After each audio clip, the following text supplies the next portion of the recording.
پھر یہ لوگ اپنی کرسیوں کے لیے بھی جلوس نکالتے ہیں، یہ لوگ اپنے مدرسوں کے لیے بھی نکالتے ہیں، اور ہندوستان کے ملک کی آزادی کے دن بھی یہ مولوی جلوس نکالتے ہیں۔ جب نہرو 1941 میں سعودی عربیہ گیا تھا تو شاہ فیصل نے سب سے بڑا جلوس سعودیہ کا نہرو کے استقبال میں نکالا تھا۔ تو پھر مجھے کہنے دو، تمہیں نہرو کا استقبال مبارک، سنیوں کو آمنہ کے لال کا استقبال مبارک۔ یہ تو قیامت کو پتا چلے گا نا، حضرت آدم کن کے جلوس میں شامل ہوتے ہیں، ابراہیم خلیل کن کے جلوس میں شامل ہوتے ہیں، موسیٰ کلیم اور عیسیٰ کلمت اللہ کن کے جلوس میں شامل ہوتے ہیں۔ ارے ہم ان کا جلوس نکالتے ہیں جن کے جلوس میں کل آدم بھی کھڑے ہوں گے، موسیٰ عیسیٰ بھی کھڑے ہوں گے، جن کے جلوس میں ملکی اور فلکی کھڑے ہوں گے۔ ہم ان کا جلوس نکالتے ہیں۔ جب وہ مکے سے مدینے آئے، صحیح مسلم کی صحیح حدیث ہے، مدینے کا کوئی صحابی ایسا نہیں تھا جو گھر چھوڑ کر گلیوں میں نعرے نہیں مارتا تھا، کوئی بی بی ایسی نہیں تھی جو چھت پہ بیٹھی، کوئی بچہ ایسا نہیں تھا جو گلیوں میں بھاگتے ہوئے یہ نہ کہتا تھا۔ امام مسلم کے الفاظ ہیں، ینادونا یا محمد یا رسول اللہ، یا محمد یا رسول اللہ، یا محمد یا رسول اللہ۔ یہ صدائیں تھی گلیوں میں بھی، چھتوں پر بھی، بازاروں میں بھی، مسجد نبوی میں بھی، پورا مدینہ یا محمد یا رسول اللہ سے گونج رہا تھا۔ ہم ان کا جلوس نکالتے ہیں جن کا جلوس صحابہ نے نکالا ہے۔ اپنے تحفظات کے لیے جلوس نکالنے والوں، ان کے جلوس نکالو جن کی عزت خدا کو پسند ہے، جن کی عزت انبیاء کو پسند ہے، جن کی عزت دین کی جان اور مذہب کی روح ہے، اور جن کی عزت نہ کرنا کفر ہے، منافقت ہے، ان کی عزت کرو، ان کی شان میں جلوس نکالو۔ 5ویں آیت قرآن مجید فرقان حمید میں فرمایا، اے ایمان والو ذکر کرو اس نعمت کا، اللہ کی اس نعمت کا کہ جب تمہارے پاس لشکر آ گئے تھے اور ہم نے سخت ہوا بھیجی تھی، اور ایسا لشکر بھی ہم نے بھیجا تھا جو تم کو نظر نہیں آتا تھا، اور اللہ تمہارے عملوں کو دیکھنے اور سننے والا تھا۔ تم پریشان تھے، موت تمہارے سامنے تھی، میں نے سخت آندھی چلا کر تمہیں بچا لیا تھا، اس نعمت کو یاد کرو۔ یہ غزوہ احزاب تھا۔ اس غزوہ احزاب میں اللہ نے آندھی بھیجی، ہر کافر کی آنکھ میں ریت بھر گئی اور وہ ذلیل خوار ہو کر واپس لوٹے۔ تو 5ویں آیت سے بھی ثابت ہوا کہ نعمت کا ذکر کرنا ضروری ہے۔ اور 6ٹھی آیت فرمایا، وَأَمَّا بِنِعْمَتِ رَبِّكَ فَحَدِّثْ، اے بندے اپنے رب کی نعمت کا خوب چرچا کر، اپنے رب کی نعمت کا خوب چرچا کر۔ وہ کون سی نعمت ہے؟ آنکھ، زبان، ہاتھ پاؤں ہیں، اولاد، مال جائیداد، کوٹھیاں، کاریں۔ اگر یہ نعمت ہیں تو پھر ان کی وجہ سے جب تجھے موت آتی ہے پھر یہ نعمت کیسے؟ یہ نعمت ہیں، لیکن یہ وہ نعمت نہیں ہے جس نعمت پر خدا کو بھی ناز ہو، وہ نعمت جس پر اللہ کو بھی ناز ہے۔ خود دے کر کہتا ہے، لے تو لی ہے سنبھال کے رکھنا، لے تو لی ہے سنبھال کے رکھنا۔ وہ نعمت جس کو دے کر دینے والا بھی کہے دینا تو نہیں چاہتا تھا، پر یہ بزم کائنات کو آباد بھی تو کرنا تھا۔ محبوب دور نہیں بھیجے جاتے، نینا میں جو آن بسو، نینا ہی چھاپ لوں، نہ کسی اور کو دیکھوں نہ تورے دیکھن دوں۔ محبوبوں کو تو اپنی آنکھوں کی پلکیں اٹھا کر اندر بٹھا دیا جاتا ہے اور کہا جاتا ہے، میری آنکھ کی پتلی کو تو اپنا مسکن ناز بنا، میں اپنی آنکھ کو بند کر لوں تاکہ میرے سوا نہ تو کسی کو دیکھے اور نہ تیرے سوا میری یہ آنکھ کسی کو دیکھنے پائے۔ نبی پاک تو اللہ کے محبوب ہیں، پھر اللہ نے وہ محبوب ہمیں دیا۔ خوش نصیب ہیں وہ جو اللہ کے محبوب کی قدر کرتے ہیں۔ اللہ نے وہ محبوب دیا تو اس کی محبوب کی قدر کرتے ہیں، اس محبوب کے گن گاتے ہیں، اس محبوب کے تذکرے کرتے ہیں۔ نہ دھوپ دیکھیں، نہ آندیاں دیکھیں، نہ ماحول دیکھیں، نہ فضا دیکھیں، نہ سردی کی پرواہ، نہ گرمی کا خیال، نہ موت کا ڈر، نہ مخالفت کی پرواہ، نہ فرقوں کا لحاظ، نہ مذہبوں کا پاس، نہ محلے داروں کی محلے داریاں ذہن میں، اور نہ کسی بڑے سے بڑے کی کوئی روپ ذہن کے اندر، ذہن میں ہے تو کیا ہے، دم میں جب تک دم ہے ذکر ان کا سناتے جائیں گے، دم میں جب تک دم ہے ذکر ان کا سناتے جائیں گے۔ صرف یہی دھن ہوتی ہے مومن کے دل کے اندر کہ میرے نبی کائنات کی سب سے بڑی نعمت ہیں۔ آپ کسی بھی مسلمان سے پوچھو گے کہ یہ بتا اللہ کی نعمتوں میں سب سے بڑی نعمت کون سی ہے، ہر آدمی کہے گا حضرت محمد الرسول اللہ ہیں۔ تو پھر اس سے پوچھو، اس سے پوچھنا چاہیے کہ جب عام نعمت پر اللہ فرماتا ہے شکر کر، اس کا احسان کر، اس کا اظہار کر، اس کو بیان کر، تو پھر جو سب سے بڑی نعمت ہے اس کے آنے پر چپ سادھ لینا اور گھر میں چپ بیٹھ جانا، یہ تو کوئی نعمت ادا کرنے کا انداز نہیں ہے۔ نعمت کی ادائیگی کا انداز وہی اپنانا ہوگا جو انداز میرے آقا کی آمد پر میرے آقا کے صحابہ نے اپنایا تھا۔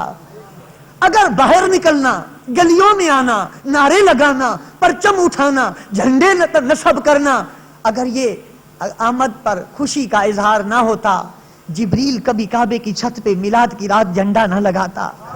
آؤ میں دعوت فکر دیتا ہوں، آج لوگ بڑی بے باکی، ڈھاٹائی، دلیری سے کہہ جاتے ہیں ایسے ہی پیسے ضائع کر رہے ہیں، جھنڈے لگا رہے ہیں۔ سنی ہونے کے ناطے، تاجدار بریلی کے در کا خاک روب ہونے کے ناطے، امام احمد رضا بریلوی کے در کا فقیر منگتا ہونے کے ناطے میں اتنا تو چیلنج کر سکتا ہوں، تو کسی بھی مذہب کی کتاب پہ انگلی رکھ دے، میں تجھے اسی مذہب سے ثابت کر دوں گا جس رات آمنہ کے لال کی آمد تھی جبریل جھنڈے لگا رہے تھے۔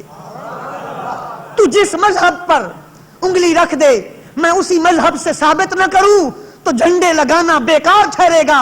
اور اگر ہر مذہب کی کتابیں پکار کر کہیں وہ آ گئے ہیں، دیکھو جبریل بھی کعبے پہ جھنڈا لگا رہا ہے، مسجد اقصی پہ جبریل نے جھنڈا لگایا، حضرت آمنہ کے حجرے پہ جبریل نے جھنڈا لگایا۔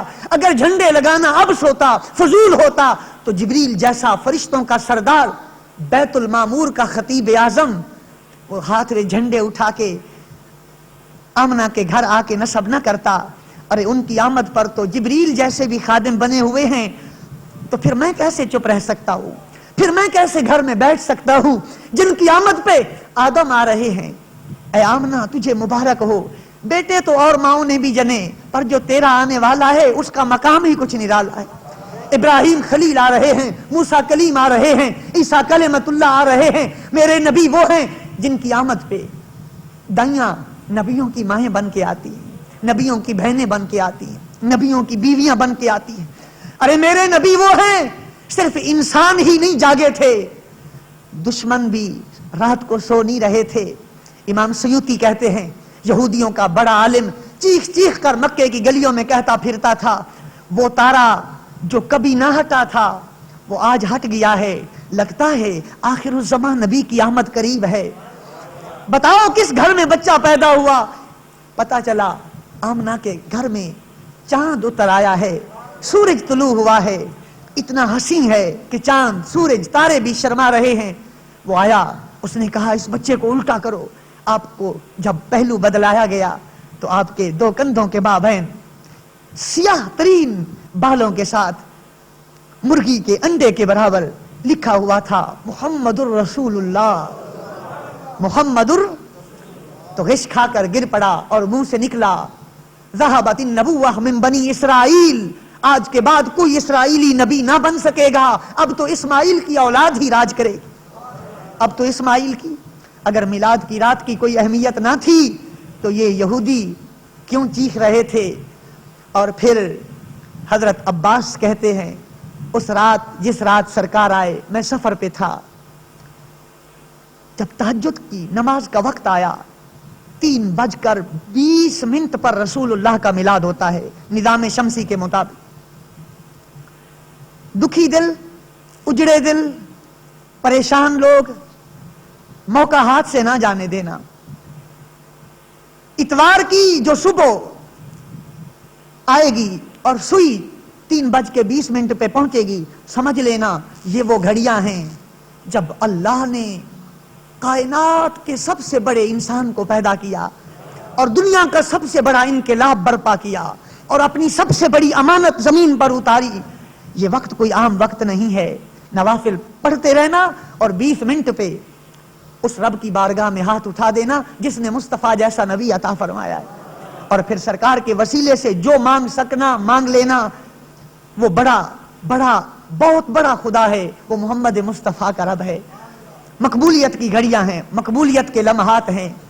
اللہ تعالیٰ نے خود قرآن میں فرمایا، اے نبی ان کے لیے دعا مانگا کر، تیری دعا میں ان کا سکون ہے، تیری دعا میں ان کا سکون ہے۔ تو جبریل جھنڈے لگا رہے تھے، اس لیے سنی بھی اپنے گھروں میں جھنڈے لگاتے ہیں اور لگا کر بتلا دیتے ہیں۔ جس کو پاکستان بننے کی خوشی ہوتی ہے وہ ضرور جھنڈا لگا کے 14 اگست کو اعلان کرتا ہے میں پاکستان کی آزادی پر خوش ہوں، اور جس کو بغض ہوتا ہے وہ کبھی خوشیاں یہ نہیں ہو سکتا دن 14 اگست کا ہو، جھنڈے انڈیا میں لگ رہے ہوں، جھنڈے پاکستان میں ہی سجتے ہیں، یہاں پر ہی لگتے ہیں، کیونکہ پاکستان نعمت ہے تو پاکستانیوں کے لیے۔ اور جب میرے آقا کے میلاد کا مہینہ آتا ہے جھنڈے لگتے ہیں، اور ان کے گھر جن کو اس نعمت کی قدر ہوتی ہے، جو اس نعمت پر خوش ہوتے ہیں، اپنے نبی کی آمد پر فرحاں اور شاداں ہوتے ہیں، اور جن کو خوشی نہیں ہوتی وہ کیوں جھنڈے لگائیں گے؟ کیڑے نکالیں گے، فتوے جاری کریں گے، عیب ڈھونڈیں گے، نقص تلاش کریں گے، اور اس محبوب میں جس کو اللہ نے ہر عیب سے پاک پیدا کیا ہے۔ خدا توفیق دے تو سرکار کی آمد کو بڑھ چڑھ کے مناؤ، بڑھ چڑھ کے مناؤ، اپنی حیثیت سے بڑھ چڑھ کے سرکار کی آمد پہ اظہار خوشی و مسرت کرو۔ پاکستان کی نہیں بلکہ دنیا کی عظیم ترین قرآن و سنت کی اصلاحی تحریک دعوت اسلامی کے زیر اہتمام عارف والا سطح پر ابھی جمعے کے بعد سواریوں پر ریلی نکلے گی سرکار کی آمد کی خوشی میں، موٹر سائیکل، کاریں، سائیکل۔ تو آپ جتنے دوست ہیں، میری آپ سے مؤدبانہ التجا ہے، جس نبی کے صدقے یہ سواریاں ملی ہیں اس نبی کی شادی کے جلوس میں شامل ہو جائیے۔ میں نے دیکھا ہے یاروں کی شادیوں میں پہلے سے ہی انتظام کرتے ہیں، اور قرضے پکڑ پکڑ کے بھی 4 5 ساتھی مل کے سواریوں کا اہتمام کرتے ہیں۔ یہ شادیاں میرے مصطفیٰ کی شادی کے سامنے کیا حیثیت رکھتی ہیں؟ میرے آقا کا میلاد مومن کی سب سے بڑی خوشی ہے، مومن کی سب سے بڑی خوشی رسول اللہ کا میلاد ہے۔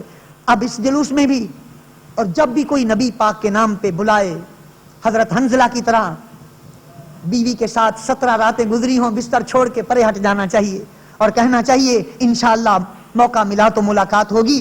اب تو رسول اللہ کی عزت کا مسئلہ ہے نبی، تو تمام یا رسول اللہ کہنے والے بھرپور جلوسوں میں شرکت کرو، تاکہ یا رسول اللہ کی سپرے سے یہ کیڑے مکوڑے خود بخود اپنی موت مر جائیں، اور نبی کی عزت گھٹانے والے خود بخود یا رسول اللہ کے فضا کے اندر مخبوط الحواس ہو جائیں۔ میرے تاجدار بریلی فرماتے ہیں دشمن احمد پہ شدت کیجئے، ملحدوں کی کیا مروت کیجئے، ذکر ان کا چھیڑیے ہر بات میں، چھیڑنا شیطان کا عادت کیجئے، غیظ سے جل جائیں بے دینوں کے دل، یا رسول اللہ کی کثرت کیجئے، مثل فارس زلزلے ہوں نجد میں، ذکر آیات ولادت کیجئے، مثل فارس زلزلے ہوں نجد میں، ذکر آیات ولادت کیجئے۔ تو سرکار کا ذکر کرتے رہیے اور زندگی کی منزلیں طے کرتے رہیے۔ خوش نصیب وہی ہوگا جو زندگی بھی ان کے نام لگا جائے گا، موت بھی ان کے نام لگا جائے گا۔ میرا تو ایمان ہے، قرآن کا فرمان ہے، سب سے بڑی نعمت محمد الرسول اللہ ہیں۔ جو اس نعمت پر خوش نہیں ہے اس کا ایمان دین کے ساتھ کوئی تعلق نہیں ہے۔ اللہ تبارک و تعالی، یہ کوئی سوال آیا ہے، یہ کوئی پرچی آئی ہے، تشریف رکھیے پھر انشاءاللہ۔ جی کوئی سوال نہیں ہے، دعا کی درخواست ہے۔ وآخر دعوانا الحمدللہ۔